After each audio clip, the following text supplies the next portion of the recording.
ဂျပန်တစ်တော့အကောင့်မှာအခုလိုမျိုးစာပေါ်လာပြီဆိုတာနဲ့လုံးဝငွေစားလို့မရတော့ပါဘူးမိတ်ဆွေတို့ဘလို့မှလည်းပြန်လို့မရတော့ဘူးပေါ့နော်ဒီ error ဘာကြောင့်ဖြစ်တာလဲဒါမှမဖြစ်အောင်ဘာ excuse ရမလဲဆိုတော့ကျွန်တော်ပြပြပေးမယ်ပေါ့နော်ဒီ error ကိုကျွန်တော်အရင်နေ့ကကျွန်တော်အကောင့်တစ်ကောင့်မှာလည်းကျွန်တော်ဖြည့်ပြီးတယ်ပေါ့နော်ဒီနေ့ကတော့ကျွန်တော်ညီမတယောက်ကသူ့အကောင့်မှာဒါမျိုးပေါ်လို့ဆိုပြီးတော့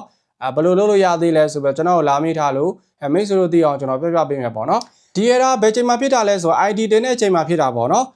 ID တင်တဲ့အချိန်မှာမိတ်ဆွေတို့လုံးဝကို website တင်တယ်ကျွန်တော်ဖြစ်တော့ဆိုရင်ဒီ customer တယောက်ကသူ့ရဲ့အကောင့်ကိုမှတ်ပုံတင်နဲ့တင်လိုက်တာပေါ့နော်မှတ်ပုံတင်တဲ့အခါမှာဆို ID က fake ပြီးတော့တင်လို့မရဘူးအဲ့ဒါနဲ့ကျွန်တော်ကို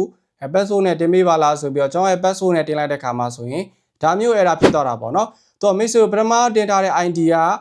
ID နဲ့ဒုတိယတင်တဲ့ ID နဲ့မတူဘူးဆိုရင်သူကဒီ ID နဲ့ဘယ်လိုဆက်နွယ်ရလဲပေါ့နော်ဒါမျိုးမေးတယ်အဲ့မေးတဲ့အခါမှာဆိုရင်သူတို့တောင်းဆိုချက်တိုင်းကိုကမကိုက်ညီဘူးဆိုရင်မိတ်ဆွေတို့ဒါမျိုးပေါ်သွားမှာပေါ့နော်ဒီစာပေါ်လာပြီဆိုတော့မိတ်ဆွေတို့ဘာမှလုပ်လို့မရတော့ပါဘူးအဲ့အကောင်ကြီးက Cater Reward Program နေပြီးတော့လုံးဝပတ်ဆက်စားလို့မရတော့ပါဘူးအခြား TikTok Shop တို့ Gaming Incentive Program တို့ဒါမျိုးကတော့ရနိုင်သေးတယ်ပေါ့နော် Cater Reward Program ကတော့လုံးဝမရတော့ပါဘူးဒါကြောင့်မို့မိတ်ဆွေတို့ ID တင်တဲ့အခါမှာဆိုရင်တော့ ID တစ်ခုတည်းနဲ့ပဲတင်ဖို့အကြံပြုပါတယ်